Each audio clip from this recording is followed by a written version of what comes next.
of the principles that Daniel and I have sort of explored recently is the principle of extreme ownership. So we first came across this principle formerly through Jocko Willink and Leif Babin. So I think a lot of, to give a bit of background, these guys are ex-Navy SEAL, and they discuss sort of leadership and, how these principles apply in that sort of setting, but then also how you can take and borrow these principles and use them in your own life. So I thought it might make a good podcast topic, and I think maybe like a place to start is just like what maybe a bit of a summary, or like what extreme ownership means. Like, what do you want to cover that off, Daniel?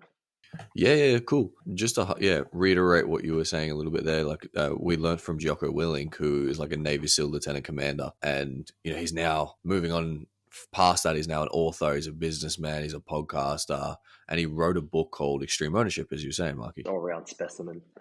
Oh, just a freak. And he's also just jacked, by the way, like just huge. And this Extreme Ownership, the book, the main overarching topic is essentially leadership and how to be a good leader and the qualities that a good leader needs to show.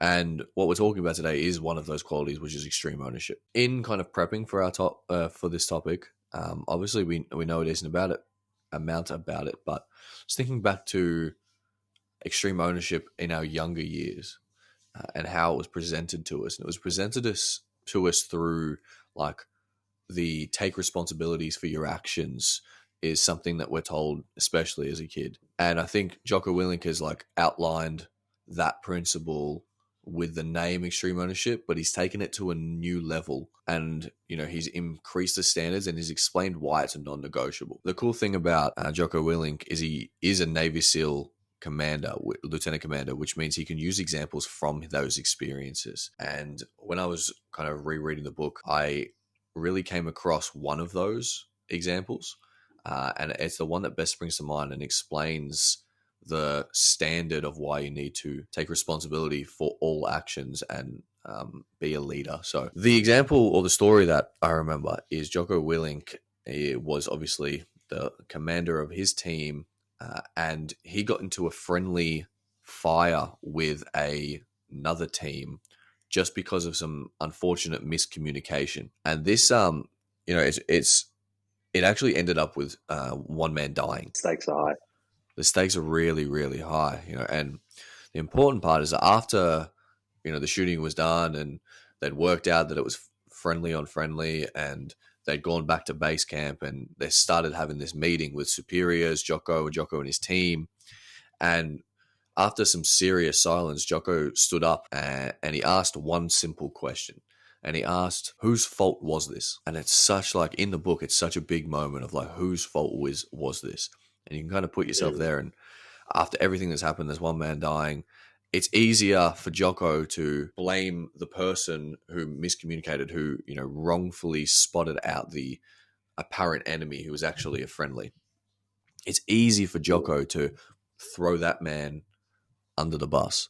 But Jocko stood in front of his superiors and his team, and he took full responsibility for the event and like the actions of all of his team, right? And I think highlighting that as a leader, everything that happens in your team is your responsibility, and it's really, really, really important. While in those dire consequences, Marky was saying, like there's a real risk of Jocko not just losing his job, but of him not taking responsibility, him still being the commander, and this happening again, and more people dying, right?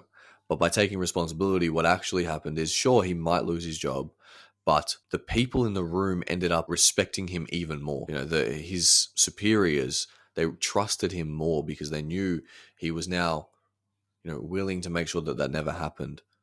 His teammates respected him because they now know even more that he has their back. And I think in life, we can easily blame others, or we're only willing to accept blame when others are as well. But as leaders, like it's really important for us to stand up and own our mistakes and look to lead the team, like literally from the front, and always take responsibility for everyone's actions. And that's not just in Jocko's case of like, in the Navy, it's in your business life, it's in your personal life. And I think it's this like line of thinking, this extreme ownership and thinking about how to become the best leader that is like really improves or promotes the highest of standards for you and then lifts everyone up around you. And I think that's kind of what extreme ownership, or that's what I got from the book Extreme Ownership, and that's kind of what extreme ownership means to me. Yeah, that's a good way to summarize it. There's I think you use the word like blame, right? So a lot of the time, sort of rewinding to the first part of the conversation, as a kid, when you're told to take responsibility, your first reaction is to blame, the most convenient things. So it Mm, was the other person's fault. It was traffic. It was circumstances. It was the environment. It was, a bad, like not having the full information or having like bad information given to you or whatever, right? The response from parents is always, that sounds a lot like excuses. Like, yeah, so I exactly. think so I think that's probably the other word that comes with like blame. It's this idea of it's not my fault, it's somebody else's fault. I think with leadership, there's different situations where I think ownership applies. So you've got situations where maybe your ego is tested. Yeah, So, like ego often clouds judgment. yeah, So, in that situation with Jocko Willing, they could have, sort of tackled it in one of two situations, right? They blame each other, they lose distrust, they lose respect for their commander, or they lose respect for each other as a team, and they start becoming a bit haphazard, and like they don't work together as a unit anymore, right? Because there's yeah, been friendly fire and like there's lack of trust. And I yeah. think in those situations, if you put the ego aside and you you don't let that cloud your judgment, you expect Mm, you sort of you communicate full ownership of the mistakes that were made and the failure that happened, then you can move forward. That's like a big part of it, because often when you're in a leadership position, people are worried about being embarrassed, or they're worried about how it's going to reflect on them, or they're going to appear weak, like in front of their mm, lieutenant, like the people that report up to them. Ego is a big, big, big thing. So I think it's probably one that most people can probably relate more to when you're in a situation where you're frustrated, you're angry, you feel like you've had unjust actions against you. Your ego goes in and goes, "No, it couldn't possibly be me. It couldn't have been anything that I did that led to this." mm. Exactly right. Yeah, no, 100%. Are there any examples personally that you can think of? I think there's been a couple. So we had a talk about this previously, but although I'd sort of learnt the idea of extreme ownership, applying it and integrating it into my life was it took a bit more time. I think Mm, more recently there was a big disagreement between me and a friend where I had no reason to distrust him, but I did, mm, and I leaned in that situation. I leaned on my girlfriend to get a second opinion on whether I was being reasonable or not. yeah. And, she said, "Look, I think you're overreacting. Maybe you should look at it from another, like his perspective, right? Or my friend's Mm, perspective." And my ego was like, my defenses came right up, and I, I was unfair to my partner, and I was unfair in sort of getting really upset at her, and I quickly mm, realized, ego was clouding my judgment. So I had two options mm, there. I could either take the high road and blame the other person, or I could, put the ego aside and think about or focus and prioritize on what I want the outcome to be.